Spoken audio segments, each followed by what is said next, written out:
Hi, my name is Kristin, and this is Kristin Kraves Books. So Cassidy from Covers with Cassidy reached out to me and asked me if I wanted to join her in a project that she's doing around SPFBO, and I thought, yes, I want to do that because I've been following all her content this year. I've been aware of SPFBO kind of in the background because I've been blogging since 2017 and it's big in the blogging world, but I've never paid too much attention to it because I'm just getting into fantasy really. But I've been invested in it this year, and a lot of the books really caught my eye. I thought maybe I'd follow along with her from the sidelines, but then she asked me to participate officially and I was thrilled, so I'm doing it.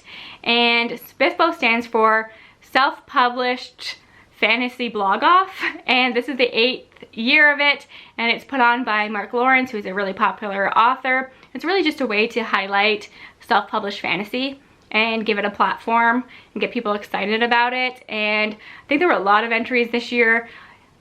Different bloggers and people within the book community are asked to participate, and now we've been narrowed it down to 10 finalists. And I'm going to read all those 10 finalists along with Cassidy and 8 other members of the book community. Some people are booktubers, others are bookstagrammers. I will leave the links to all of their accounts so you can follow along on their progress as well.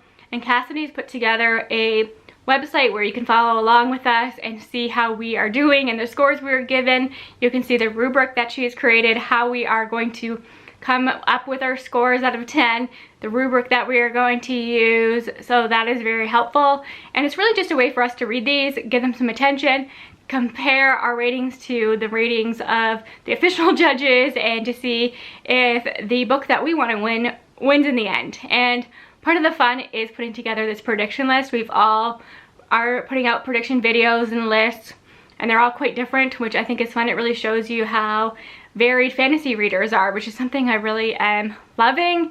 And yeah, I'm gonna leave links to everybody's predictions that are out right now and some of the reviews that are out so you can see it all.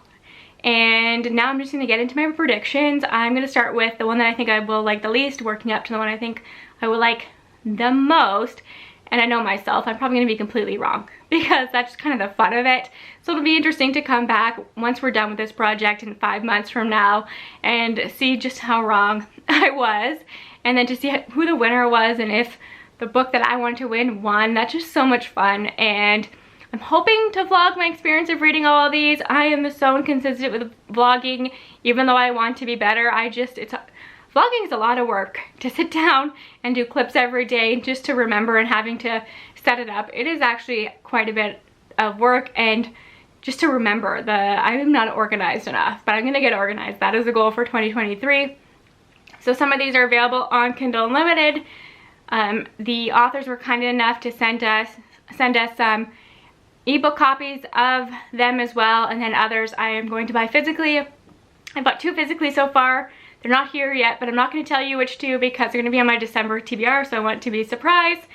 And so now I'm just going to go through my predictions. I'm not going to read the synopsis for all these because we're just going to be here all day, but I'm going to leave Goodreads links to all of these so you can check them out for yourself. I'm just going to tell you why I ranked them the way that I have. So the one that I think I'm going to like the least, this is a me thing. It's the UMBRAL Storm by Alec Hudson, just because this scares me to death. I have to admit, it's the most intimidating book on this list because it's so epic fantasy. It's over 650 pages. The cover, though it's so epic, this is such a cool cover, scares me. The vibe of this just scares me. So I'm hoping I will be surprised and will love this. It's just to work myself up to read it is going to be an issue because I don't read books that are 650 pages very often, especially dense fantasy with books that I think are going to have a lot of world building. And if you read the synopsis, it seems to have a lot of classic themes of the chosen one, good versus evil, things that I've read in Malice recently. I'm sure this author does something really unique with it. I know those are really typical tropes in fantasy, and I really do like them, but normally in shorter form.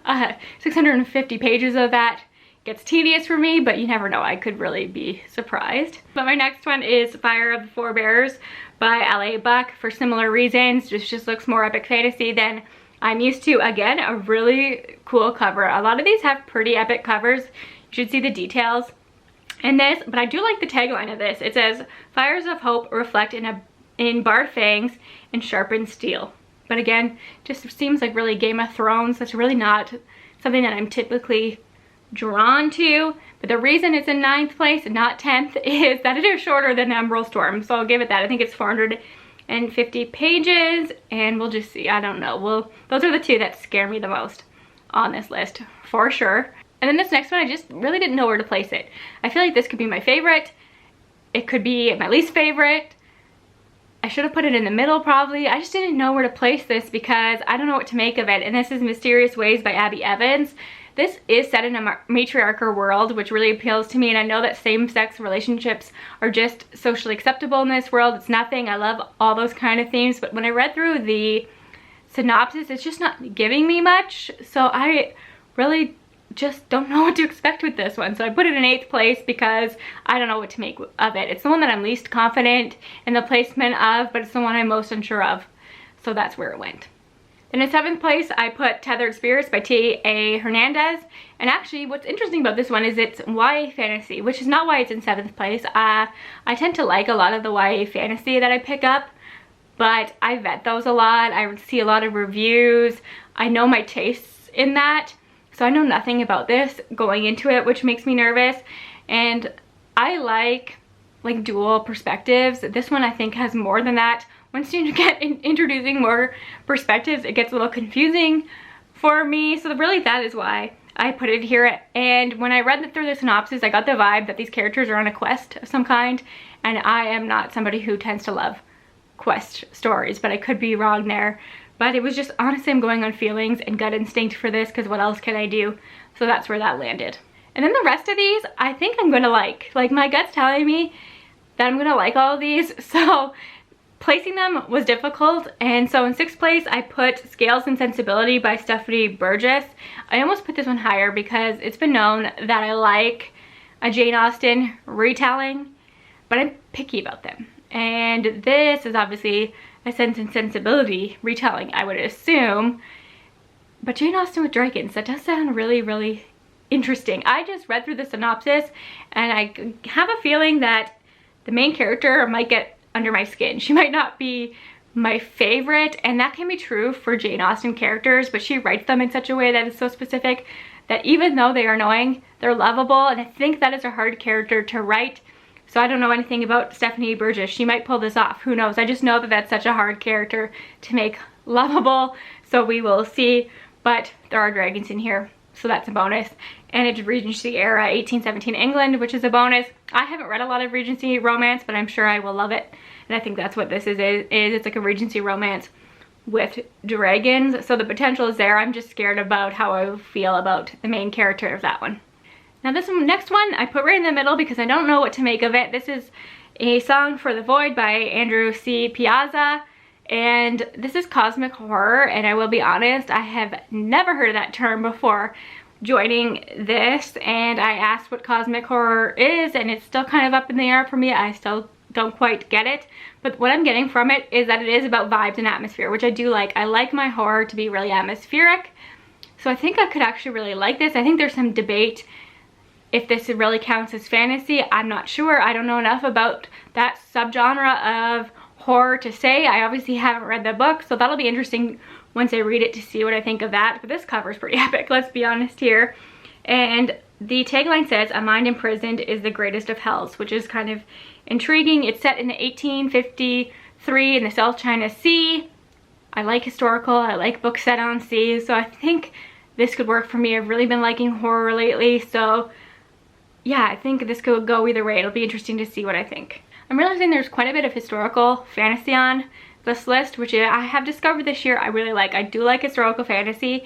So I put, the next on my list is The 13th Hour by Trudy Skies, and this is getting like steampunk vibes from this cover. It looks really, really cool. And it says, "When the saints fail, the sinners step up." So how cool is that? I think we're gonna have some morally gray characters in here, which you know I always appreciate. It says The 13th Hour is the first book in the Cruel God series. So yeah, the title is huge, of the series is huge on this cover. I think that's an interesting choice. This is a gaslamp fantasy, which is cool, featuring magical portals, gothic cosmic deities, quaint Britishisms, and steampunk vibes. So all buzzwords for me. Think I'm gonna really, really enjoy that one. And then these next three, they're really interchangeable. I really struggled where to place these next 3 because I really do think I'm gonna love all of them. But for 3rd place, I went with Small Miracles by Olivia Atwater. Olivia Atwater wrote Half a Soul, which is having a moment. Half a Soul seems to be everywhere lately. I've been recommended Half a Soul many times. It's on my wish list. I really, really want to read that. It seems to fit into the cozy fantasy vibe that's popular right now that I've really embraced and realized that I adore.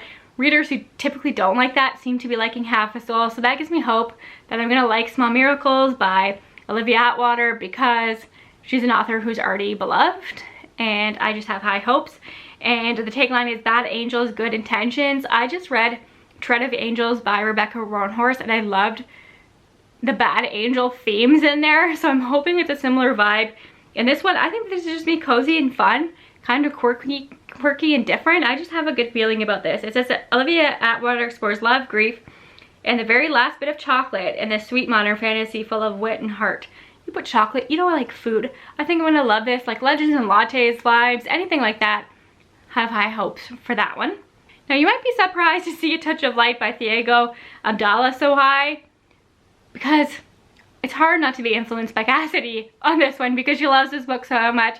I tried not to let personal biases and other people's reviews come in, but the hype for this one is real. All over my timeline, everybody is raving about this one, so it's hard to think I'm not gonna like it because I probably will. And this cover is pretty epic, and it says the dead shall not be mourned or remembered. For the dead is the enemy and will only drive the seraph away.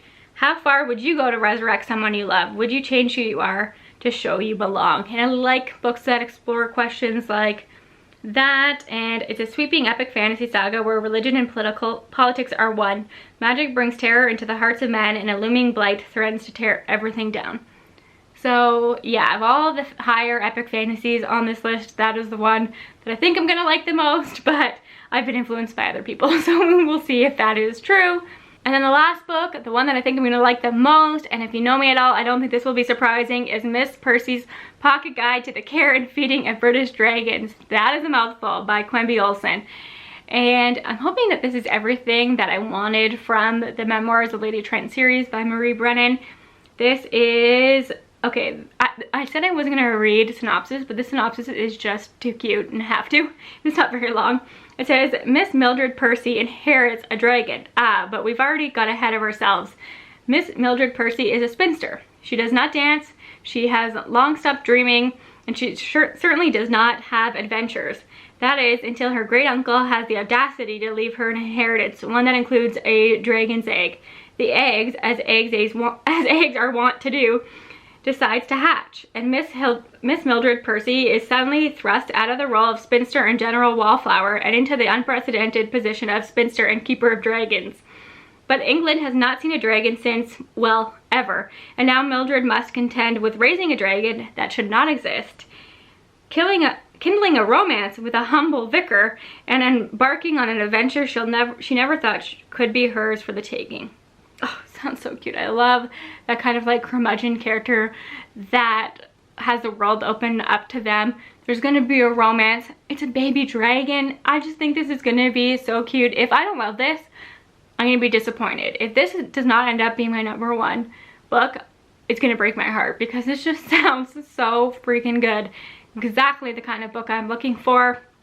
Even if I wasn't doing this challenge, this is the one that I would read. It's just giving me all the vibes. It's giving me everything that I'm looking for when I'm looking for fantasy. So I'm really, really hopeful that'll be my favorite. So let me know if you plan to read all of the finalists, which of these appeals to you, what your prediction list would be. Thanks again to Cassidy for asking me to participate. I'm really, really excited about this, and I hope you follow along for my journey of making it through this list.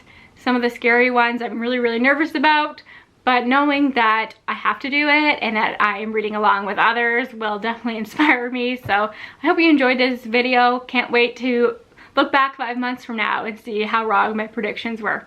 Thanks for your support. Talk to you again soon. Bye for now.